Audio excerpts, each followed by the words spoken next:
मरने का क्षण वह नहीं जब सब खत्म होता है, वह तो वह क्षण है जब पहली बार तुम्हें सच्चाई दिखाई देती है। जिंदगी भर तुमने जो कुछ जाना वह एक सपना था, और मृत्यु वह उंगली है जो तुम्हें धीरे से हिलाकर कहती है, जागो, यह सब नाटक था। मृत्यु कोई अंधेरा नहीं बल्कि एक तीक्ष्ण रोशनी है, इतनी तीक्ष्ण कि तुम्हारी सारी झूठी पहचानों को एक झटके में जला देती है। तुम जिस मैं को लेकर इतने गंभीर थे, वही मृत्यु के पहले ही क्षण में धुएं की तरह उड़ जाता है, और तभी आत्मा अपनी 40 दिन की असली यात्रा शुरू करती है। एक ऐसी यात्रा जहां तुम पहली बार खुद को साफ साफ देखते हो, बिना चेहरे के, बिना नकाब के, बिना भूमिका के। ये 40 दिन आत्मा के लिए वही है जो गर्भ में 9 महीने मां के लिए होते हैं। एक पूरी तैयारी, एक पूरी रचना, एक पूरा परिवर्तन। मृत्यु कोई डर नहीं, ये तो एक नया जन्म है। बस इस बार तुम अपनी आंखों से देखते हो कि तुम जन्म रहे हो। ये जो मैं तुम्हें बताने जा रहा हूं, यह सिर्फ कहानी नहीं, यह वह सच है जिसे हर आत्मा अनुभव करती है। तुमने जीवन को गंभीरता से लिया, लेकिन मृत्यु उसे हल्केपन से लेती है। जीवन तुम्हें बोझ देता है, मृत्यु तुम्हें मुक्त कर देती है। जिस क्षण शरीर अंतिम सांस छोड़ता है, तुम महसूस भी नहीं करते कि तुम निकल चुके हो। तुम्हें लगता है तुम अभी भी वही हो, उसी कमरे में, उसी शरीर के पास। तुम्हें लगता है तुम हिल सकते हो, बोल सकते हो, किसी को छू सकते हो, लेकिन शरीर अब प्रतिक्रिया नहीं देता। तुम अपने स्वयं के मृत शरीर को देखकर चकित रह जाते हो, ऐसा चकित जैसे कोई बच्चा पहली बार आईने में अपनी तस्वीर देखे। यह पहचानने में थोड़ा समय लगता है कि तुम अब शरीर नहीं हो, और यही भ्रम पहले 1-2 दिन तक चलता रहता है। इस भ्रम में भी एक अजीब सी मिठास है, जैसे समुद्र से निकलकर भी तुम्हें लगता है कि अभी भी तुम पानी के भीतर हो। आत्मा धीरे धीरे समझती है कि अब वह शरीर से अलग है। जो दुख एक जीवन भर था, वह एक झटके में कट जाता है। जो बोझ एक उम्र भर था, वह एक सांस में गिर जाता है। यह मुक्ति का पहला स्वाद है। पहले 7 दिनों तक आत्मा पृथ्वी के बहुत पास रहती है।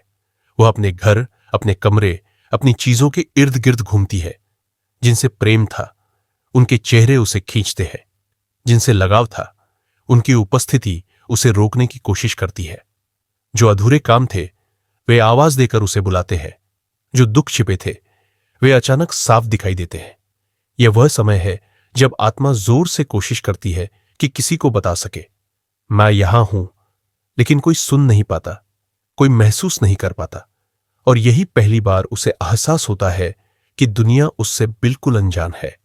जिस दुनिया को उसने इतना महत्व दिया, वह उसके बिना भी बिल्कुल उसी तरह चल रही है। यही पहला झटका होता है, लेकिन यह झटका ही जागरण है। इसमें क्रूरता नहीं है, इसका स्वाद कड़वा नहीं है, इसमें करुणा है। जैसे कोई मां अपने बच्चे से कह रही हो, अब यह खिलौना छोड़ दो, तुम बड़े हो गए हो। 8वें से 14वें दिन आत्मा 2 दिशाओं में खींचती है।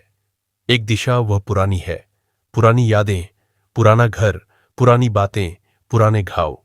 दूसरी दिशा वह नई है, एक अनजाना प्रकाश, एक शांत स्पर्श, एक मौन पुकार। आत्मा बीच में खड़ी होती है। कुछ आत्माएं भारी होती है, इच्छाओं से भरी हुई। वे पुरानी जगहों पर अटक जाती है। वे छोड़ नहीं पाती, क्योंकि जीवन में उन्होंने पकड़ना सीखा था, छोड़ना नहीं। उन्होंने मन को पकड़ा, चीजों को पकड़ा, लोगों को पकड़ा, और अब भी उसी आदत में है। इन्हें लोग भटकती हुई आत्माएं कहते हैं, पर सच में वे भटक नहीं रही। वे बस अटकी हुई है, जैसे पुरानी यादों के जाल में फंसी कोई तितली। और जो आत्माएं हल्की होती है, ध्यान में रही, प्रेम में रही, मौन को छुआ, वे धीरे धीरे प्रकाश की ओर खींचती है। वे जानती हैं कि पीछे कुछ भी उनका नहीं, आगे ही सब कुछ है। 15वें दिन से एक अद्भुत घटना होती है। आत्मा पहली बार खुद को बिना किसी पहचान के देखती है। बिना नाम, बिना शरीर, बिना जाति, बिना धर्म। जो कुछ तुमने जिंदगी भर अपने बारे में सोचा था, वह सब एक चादर की तरह गिर जाता है। तुम अकेले नहीं होते, तुम मुक्त होते हो। तुम अपने पूरे जीवन को, हर कर्म को, हर भावना को एक फिल्म की तरह देखते हो। जो बातें तुमने जीवन में भूल दी थीं, वे सब एक एक करके सामने आती है। लेकिन इन यादों में दुख नहीं होता, यह सब बस समझ बन जाती है। तुम देखते हो कि जिसे तुमने बहुत गंभीरता से लिया था वह कितना मामूली था, जिसे तुमने बहुत बड़ा माना था वह कितना छोटा था, जिसे तुमने छोटा माना था वह कितना बड़ा निकला। आत्मा इस चरण में अपने पुराने कर्मों, अधूरे संबंधों और अधूरी भावनाओं से गुजरती है, पर यह गुजरना भारी नहीं, हल्का होता है, जैसे कोई नदी अपनी गंदगी उतारकर साफ हो जाए। इस 7 दिन की प्रक्रिया में आत्मा अपने भीतर की सारी अनावश्यक परतें छोड़ देती है। 22वें दिन से आत्मा के सामने 2 रास्ते साफ दिखने लगते हैं। पहला, पुनर्जन्म का रास्ता। इस मार्ग पर आत्मा नया शरीर चुन सकती है, नई परिस्थितियां, नया वातावरण। लोग समझते हैं कि शरीर संयोग से मिलता है, पर आत्मा के स्तर पर संयोग नहीं, आकर्षण काम करता है। जिस श्रेणी की ऊर्जा तुम्हारी है, तुम उसी जैसी ऊर्जा वाले परिवार को चुनते हो। दूसरा रास्ता मुक्ति का है। यहां आत्मा शरीर में लौटना नहीं चाहती, वह अस्तित्व की विशालता में विलीन होना चाहती है। जो आत्माएं पकड़ में रही वे वापस लौटती है, जो मुक्त रही वे आगे चली जाती है। ये 2 रास्तों का चयन कोई नैतिकता नहीं, कोई नियम नहीं, यह बस ऊर्जा है। ऊर्जा जहां हल्की होती है वह ऊपर की ओर उठती है, जहां भारी होती है वह नीचे लौटती है। कोई गलत नहीं, कोई सही नहीं। अंतिम 10 दिन इस पूरी यात्रा के सबसे पवित्र, सबसे शांत, सबसे सुंदर दिन होते हैं। आत्मा धीरे धीरे पारदर्शी होने लगती है। उसका पुराना व्यक्तित्व लगभग गायब हो जाता है। वह खुद को पहचानती नहीं, और यही सौंदर्य है। पहचान मिटती है तो असली स्वरूप प्रकट होता है। इन दिनों में आत्मा प्रकाश के बहुत करीब पहुंच जाती है। यह प्रकाश कोई बाहरी रोशनी नहीं, यह वही है जो तुम्हारे भीतर था, पर मन की परतों से छिप गया था। अब मन नहीं है तो प्रकाश खुल गया है। जैसे बादल हट जाए तो सूरज दिखाई देने लगता है। सूरज कभी गया नहीं था। 40वें दिन आत्मा या तो प्रकाश में विलीन हो जाती है या किसी नए शरीर की यात्रा शुरू करती है। यह अंतिम क्षण किसी विस्फोट जैसा नहीं, बल्कि किसी फूल के चुपचाप खिलने जैसा होता है। कोई आवाज नहीं, कोई शोर नहीं, सिर्फ एक मौन मुस्कान। इस पूरी यात्रा को समझ लो। मृत्यु से डरो मत। मृत्यु दुश्मन नहीं, मित्र है। उसने तुमसे कभी कुछ छीना नहीं, उसने सिर्फ वह लौटाया है जो तुमने उधार लिया था। मृत्यु ने तुम्हें कभी चोट नहीं पहुंचाई, उसने सिर्फ तुम्हें मुक्त किया है। और यदि तुम चाहते हो कि ये 40 दिन सुंदर गुजरे, तो जीवन को अभी सुंदर बनाओ। प्रेम में रहो, कृतज्ञ रहो, ध्यान में बैठो, साक्षी बनो। जितना हल्का जीवन जियोगे उतना ही हल्का मृत्यु से गुजरोगे। मृत्यु तुम्हें डराएगी नहीं, वह तुम्हें अपने आगोश में ले लेगी। जैसे कोई मां अपने बच्चे को रात भर के बाद सुबह फिर से अपनी छाती से लगा लेती है, और तुम प्रकाश में विलीन हो जाओगे, एक मौन मुस्कान के साथ। और जिस क्षण आत्मा प्रकाश की उस दहलीज पर पहुंचती है, ठीक उसी क्षण एक गहरा मौन उसके भीतर उतरता है।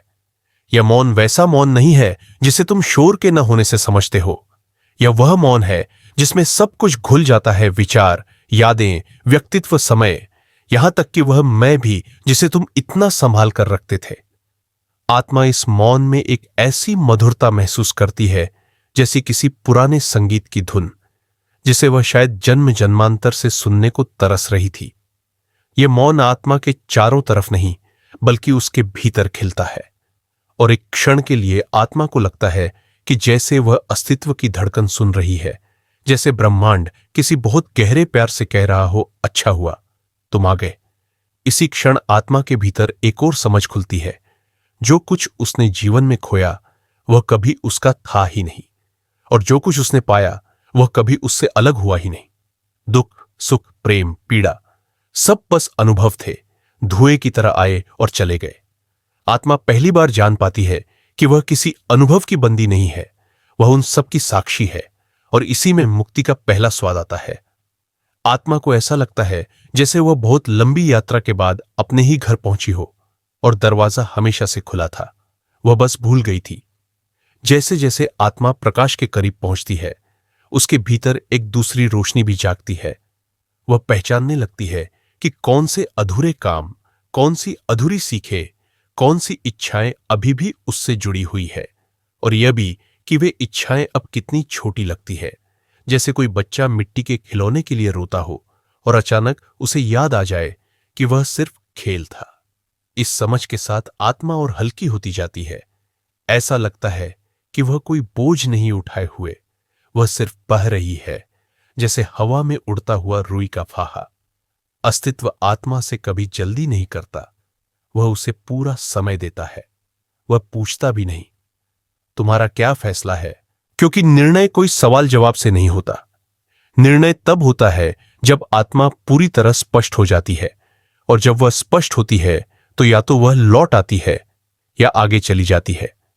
इस अंतिम क्षण में आत्मा किसी चीज से डरती नहीं, न पछताती है, न पीछे देखती है। वह बस वह बन जाती है जो वह हमेशा थी, प्रकाश। यही कारण है कि जो आत्माएं मुक्ति चुनती है वे किसी पटाखे की तरह विस्मयकारी ढंग से नहीं विलीन होती। वे ऐसे घुलती हैं जैसे चांदनी पानी में उतर जाए, शांत, कोमल, एकदम मौन। और जो आत्माएं लौटती है वे भी मजबूरी से नहीं लौटती, वे सीखने लौटती है, पूरा होने लौटती है, खिलने लौटती है। कोई भी जन्म व्यर्थ नहीं जाता। हर जन्म एक पाठ है, हर मृत्यु एक दीक्षा। और यह 40 दिनों की यात्रा, यह वह सेतु है जो दोनों किनारों को जोड़ता है। आत्मा इस सेतु से गुजरकर तय करती है कि उसे किस दिशा में खिलना है। इस पूरी प्रक्रिया को जानकर मृत्यु से डरने जैसा कुछ बचता ही नहीं। मृत्यु कोई राक्षस नहीं, कोई खाई नहीं। मृत्यु तो एक द्वार है, एक संक्रमण, एक सुंदर पुल। वह तुम्हें छीनती नहीं, वह तुम्हें लौटाती है, तुम्हारे ही भीतर। और यदि तुम जीवन में थोड़ा भी जागरण ले आए, एक क्षण की भी साक्षी जागृति, एक सांस की भी मौन समझ, तो यह यात्रा तुम्हारी हाथ पकड़कर तुम्हें उस रोशनी तक ले जाएगी जहां तुम फिर एक बार याद करोगे कि तुम कौन हो और कहां के हो।